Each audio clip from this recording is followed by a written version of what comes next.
ഒരു നേരത്തെ ആഹാരമില്ലാതെ, തല ചായ്ക്കാൻ ഒരിടമില്ലാതെ ഷാർജ മുവൈലിലെ ഒരു കെട്ടിടത്തിന്റെ പടിക്കെട്ടിനടിയിലെ ഒഴിഞ്ഞ കോണിൽ പ്രതീക്ഷയറ്റ് കഴിയുകയാണ് 38 വയസ്സുകാരനായ ഈ മാവേലിക്കരക്കാരൻ. ഗൾഫിന്റെ മനോഹര സ്വപ്നങ്ങളെല്ലാം ഒടുവിൽ കണ്ണീർ പുഴയായി മാറിയപ്പോൾ അയാൾക്ക് കൂട്ടിനായുള്ളത് വഞ്ചനയുടെ കൈപ്പേറിയ ഓർമ്മകൾ മാത്രം.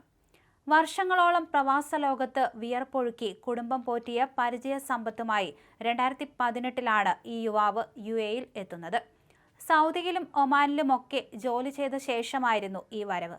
എന്നാൽ കാനഡയിലേക്ക് പറക്കാൻ മോഹിച്ച് നാട്ടിലേക്ക് മടങ്ങിയപ്പോൾ കാത്തിരുന്നത് ഒരു ചതിക്കുഴിയായിരുന്നു.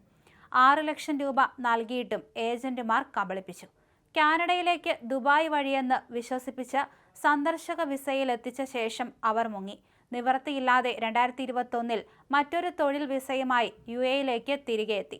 എല്ലാം കെട്ടിപ്പടുക്കാൻ ശ്രമിച്ചപ്പോഴാണ് ജീവിതം വീണ്ടും തലകീഴായി മറിഞ്ഞത്. എല്ലാം കെട്ടിപ്പടുക്കാൻ ഇറങ്ങിത്തിരിച്ച ആ ചെറുപ്പക്കാരന് പക്ഷേ വിധി കരുതി വെച്ചത് ഒരു വലിയ ചതിയായിരുന്നു.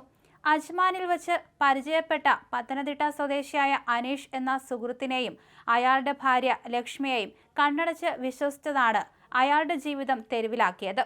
താമസിക്കാൻ ഇടമില്ലാതെ വലഞ്ഞ അനീഷിനും കുടുംബത്തിനും ഒരു ഫ്ളാറ്റ് എടുക്കാൻ സഹായിക്കുക എന്ന നിഷ്കളങ്കമായ ലക്ഷ്യത്തോടെ സ്വന്തം പേരിൽ 3200 ദർഹം വീതമുള്ള 12 ചെക്കുകൾ അയാൾ ഒപ്പിട്ട് നൽകി. ആ ഒരൊറ്റ നിമിഷം അത് അയാളുടെ ജീവിതം തന്നെ മാറ്റിമറിക്കുകയായിരുന്നു. ഒടുവിൽ അവർ ചതിക്കുകയായിരുന്നു ഈ യുവാവിനെ. അങ്ങനെ എല്ലാം നഷ്ടപ്പെട്ട് അദ്ദേഹം ഷാർജയിൽ ഒറ്റപ്പെട്ടു പോയ അവസ്ഥയിലായി.